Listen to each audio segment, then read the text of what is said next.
নমস্কার, আমার ভুরিভোজ চ্যানেলে সকলকে স্বাগত জানাই। Welcome to my channel Bhurivoj. আমি আজকে বানাবো মুসুর ডাল করলা দিয়ে বা উচ্ছে দিয়ে। আমরা সাধারণত মুগ ডাল দিয়ে তেঁতো ডাল তৈরি করি, তবে আমি আজকে মুসুর ডাল দিয়ে তৈরি করব। তার জন্য এখানে 2 কাপ মুসুর ডাল নিলাম। মুসুর ডালে কিন্তু অনেক ময়লা থাকে, কেমিক্যালস থাকে, তো 3-4 বার একটু জল দিয়ে ভালো করে হাত দিয়ে কষলে এইভাবে ধুয়ে পরিষ্কার করে নেব।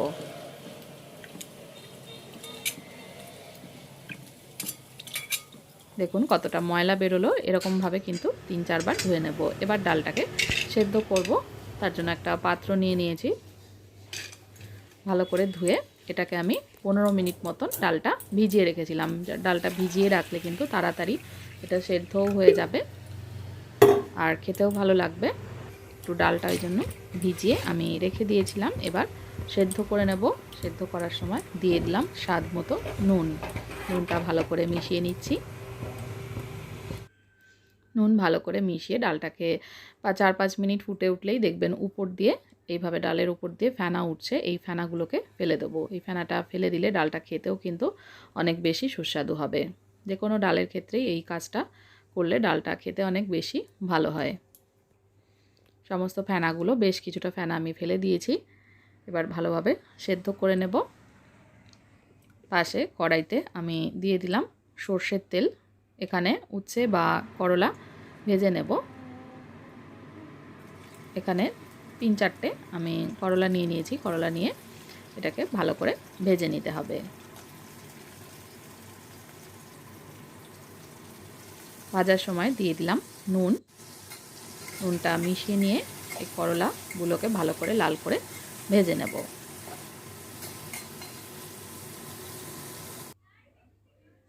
তা প্রায় ভাজা হয়ে এসছে। এবার এটা তুলে একটা অন্য পাত্রে রেখে দেব। করলাগুলোকে ভালো করে না ভেজে নিলে তেতো লাগবে, তাই বেশ লাল করে একটু ভেজে নিতে হবে। করলা অন্য পাত্রে তুলে রাখলাম। আর ডালটা কিন্তু অনেকটাই সেদ্ধ হয়েছে। এবার দিয়ে দিলাম এর মধ্যে ছোট চামচের 1/2 চামচ হলুদ গুঁড়ো। হলুদ গুঁড়োটাকে মিশিয়ে নিয়ে আরও একটু ফুটিয়ে নেব। এখনও ডালটা আরও 4-5 মিনিট মতন সেদ্ধ করে নেব। ডালটা সেদ্ধ করে নেওয়ার পরে এবার আমি এটা ফোড়ন দেব। কড়াইতে আরও একটু তেল দিয়ে দিয়েছি। উচ্ছে ভাজার পরে সামান্য আরও একটু তেল অ্যাড করলাম। 2টো তেজপাতা দিলাম আর দিয়ে দেব 2টো গোটা শুকনো লঙ্কা। শুকনো লঙ্কার বোটাটা ছাড়িয়ে এর মধ্যে দিয়ে এবার প্রথমে একটু শুকনো লঙ্কা আর তেজপাতাটা ভেজে নেব। একটু ভাজা হলে এবার এর মধ্যে ফোড়নে 5 ফোড়নটা দিয়ে দেব। আরও একটু তেল অ্যাড করলাম। মনে হলো তেলটা একটু কম হচ্ছে, তার জন্য আরও একটু তেল অ্যাড করলাম। তেলটাকে গরম করে নিয়ে এবার 5 ফোড়ন অ্যাড করে দিলাম। 5 ফোড়নের মধ্যে মৌরি আর রাঁধুনির পরিমাণটা একটু বেশি দিয়েছি। ফোড়নটা ভালো করে ভেজে নিয়েছি। এবার সেদ্ধ করে রাখা ডালটা ঢেলে দেব।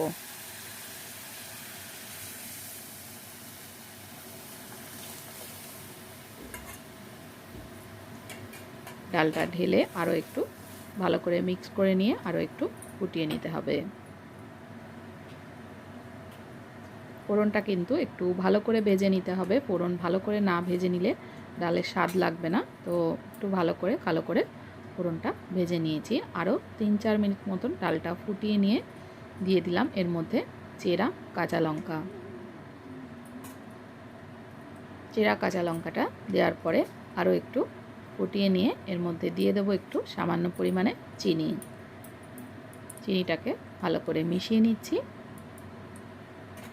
চিনিটা ভালো করে মিশিয়ে এটা দিয়ে দেব শেষে, একদম শেষে দিয়ে দেব করলা বা উচ্ছে ভাজাটা। ভালো করে মিশিয়ে নিলেই একদম তৈরি হয়ে যাবে। চাইলে এই ডালটায় আপনারা সজনে ডাঁটা, লাউ এগুলোরও ব্যবহার করতে পারেন। আমি শুধু করলা দিয়ে ডালটা করলাম। করলাটা ভালো করে মিশিয়ে নিয়ে এটা গরম গরম ভাতের সঙ্গে সার্ভ করে দেবো। রেসিপিটা দেখার জন্য সকলকে অনেক অনেক ধন্যবাদ।